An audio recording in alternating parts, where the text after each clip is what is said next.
Masayang kumakanta si Myrna habang bumabagtas sa daan pauwi mula sa trabaho. Maaga siyang nakauwi at nagdala ng pizza para sa hapunan nilang mag-ina. Siya'y labis na proud sa kanyang anak na si Gary, isang divinity student, at ang pangarap nitong maging pastor. Ngunit naglaho ang kanyang kasiyahan nang makita ang eksenang bumungad sa kanya habang papalapit sa kanilang bahay. Si Gary, na dapat ay nasa klase, ay naglalakad sa parke. At kasama nito ang babaeng ayaw na ayaw niyang makita, si Bianca. Ang shabby Bianca na nakasuot ng mansyadong damit at halatang hindi bagay sa maayos na anak niya. Bakit kasama niya ang babaeng iyon? At ano itong hawak niyang malaking bag? Napakunot ang noo ni Myrna nang makita niyang inilabas ni Gary ang isang canvas at easel mula sa kanyang dala. Sa mismong harap niya, nagpipinta ang kanyang anak ng larawan ni Bianca. Nagpipinta siya? At bakit niya ginugugol ang oras niya rito imbes na mag-aral? Galit na galit si Myrna, ngunit pinigilan niya ang sarili na gumawa ng eksena sa publiko. Aabangan ko siya sa bahay, kailangan naming mag-usap. Pagka-uwi ni Myrna, agad siyang umakyat sa silid ni Gary. Sa kanyang isip, malinaw na nililihim ng anak niya ang isang bagay. Binuksan niya ang mga drawer at inusisa ang mga libro sa mesa. Natagpuan niya ang isang sketchbook at napansin ang mga guhit ng mangkok, halaman at iba pang bagay. Sa tabi nito, may art history textbook, ngunit ang mas ikinagulat niya ay ang natagpuan niyang anatomy book. May mga larawan ng hubad na tao roon. Diyos ko, iligtas mo ang anak ko mula sa kasalanan. Bulalas ni Myrna. Nang dumating si Gary, hinarap siya agad ni Myrna. Ano itong mga librong ito? At bakit ka may sketchbook? Akala ko ba nag-aaral ka ng divinity? Malalim na bumuntong hininga si Gary. Ma'am, iniwan ko ang divinity studies nung nakaraang buwan. Natuklasan kong may talento ako sa sining at iyon ang gusto kong tahakin. Natakot lang akong sabihin sa'yo. Ginawa mo? Ano? Napuno ng galit ang boses ni Myrna. Hindi kita pinalaki para sundan ang landas na ito. Magiging pastor ka, Gary, at babalik ka sa divinity studies.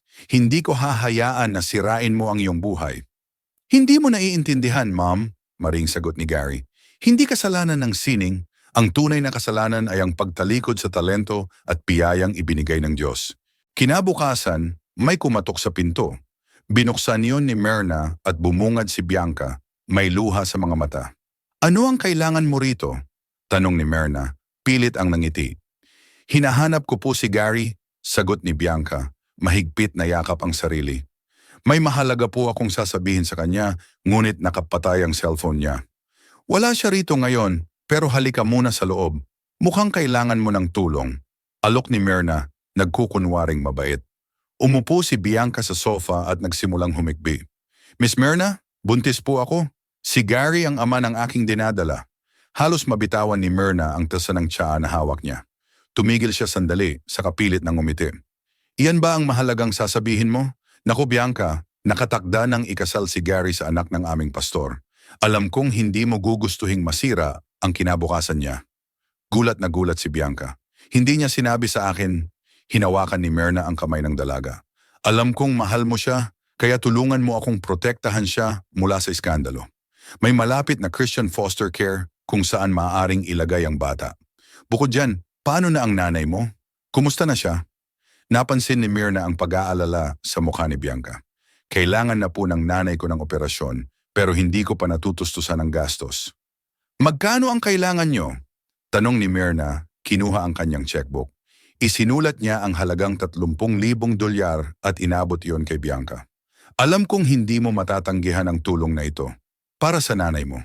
Bagamat nag-aalinlangan, kinuha ni Bianca ang tseke at tumango. Ilang araw ang lumipas. Pinilit ni Myrna si Gary na samahan siya sa simbahan. Sinabi niyang nais niyang magsalita sa harap ng kongregasyon. Nang matapos ang kanyang talumpate, pumasok si Bianca sa simbahan, hawak ang tseke. Napansin ni Myrna at dali-daling sinalubong ito sa likod. Ano ang ginagawa mo rito? Tanong ni Myrna, pabulong ngunit galit. Ibabalik ko po ito, sagot ni Bianca, hawak ang tseke. Desidido akong sabihin kay Gary ang totoo. Hindi ka pwedeng pumasok dito. Singal ni Myrna. Ang mga babaeng buntis na walang asawa ay hindi karapat-dapat sa bahay ng Diyos. Lumayo ka na. Ngunit narinig ni Gary ang lahat. Lumapit siya sa kanila. Buntis ka, Bianca, at alam ito ni Mom. Hindi na makaimik si Myrna. Anak, ginagawa ko ito para sa'yo. Ayokong masira ang buhay mo. Ang tanging sumisira ng buhay ko ay ikaw, Mom. Hinawakan ni Gary si Bianca sa balikat. Hindi mo kami mapaghihiwalay. Habang sinusubukang sundan ang sasakyan ni Gary, naaksidente si Myrna sa intersection. Nang magising siya sa ospital, si Gary at Bianca ang una niyang nakita. Ma'am, magpapakasal na kami ni Bianca. Narito ang imbitasyon. Nasa sa iyo kung gusto mong dumalo. Sabi ni Gary bago sila umalis. Habang nagpapagaling, binisita siya ng pastor. Ipinaalala nito na ang tunay na diwa ng pananampalataya ay pagmamahal at pagtanggap. Unti-unting napagtanto ni Myrna ang kanyang mga pagkakamali. Kasal ni na Gary at Bianca, dumalo si Myrna. Nagbigay siya ng regalo, ang titulo ng isang bahay. Para sa inyo ito, para matutukan niyo ang inyong bagong pamilya, sabi niya. Nagbigay rin siya ng isang knitted na damit para sa kanilang magiging anak. Sana mapatawad mo ako sa mga nagawa ko. Dagdag niya, lumuha. Ngumiti si Bianca at niyakap siya. Mula noon, natutunan ni Myrna na tanggapin ang desisyon ng anak at mamuhay ng may pagmamahal at pag-unawa.